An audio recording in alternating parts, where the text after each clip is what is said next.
ગરમ અને ઠંડા પાણીનો શેક.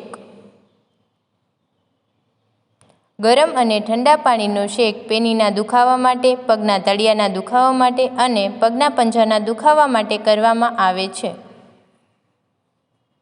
ગરમ અને ઠંડા પાણીનો શેક કઈ રીતે કરવો? સૌ પ્રથમ શેક લેતા પહેલાં તમારા પગને કોરા કપડાથી લૂછવા અને શેક લેતા પહેલાં અથવા પાણી ટબમાં ભરતા પહેલાં બંને ટબ સાફ કરવા. હવે એક ટબમાં ગરમ પાણી નવ શેકવું અને બીજા ટબમાં ઠંડુ પાણી એટલે કે બરફવાળું અથવા ફ્રીજવાળું પાણી. સૌ પ્રથમ તમારા પગ ગરમ પાણીમાં મૂકવા 3 મિનિટ સુધી. 3 મિનિટ ગરમ પાણીમાં મૂક્યા પછી તરત જ તમારા પગ ઠંડા પાણીમાં મૂકવા 1 મિનિટ સુધી. એના પછી પાછા પગ ગરમ પાણીમાં મૂકવા 3 મિનિટ માટે અને એના પછી 1 મિનિટ માટે ઠંડા પાણીમાં રાખવા.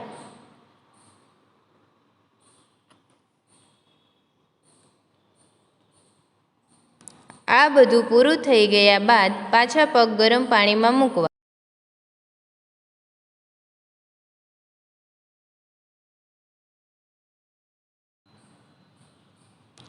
અને 3 મિનિટ પૂરી થયા બાદ પગ 1 મિનિટ સુધી ઠંડા પાણીમાં રાખવા.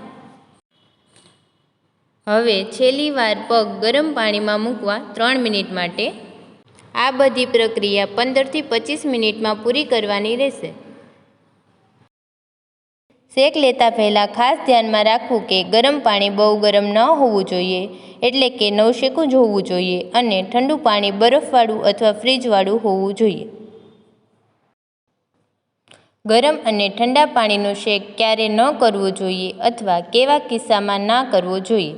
ચામડીના રોગ, ચાંદા, ફોલ્લી, ખરજવું અથવા બીજા કોઈ ચામડીના રોગ હોય તો ગરમ અને ઠંડા પાણીનો શેક ના કરવો. શરીર પર ઠંડા પાણી અને ગરમ પાણી અડવાની ખબર ન પડતી હોય તો આ શેક ન લેવો.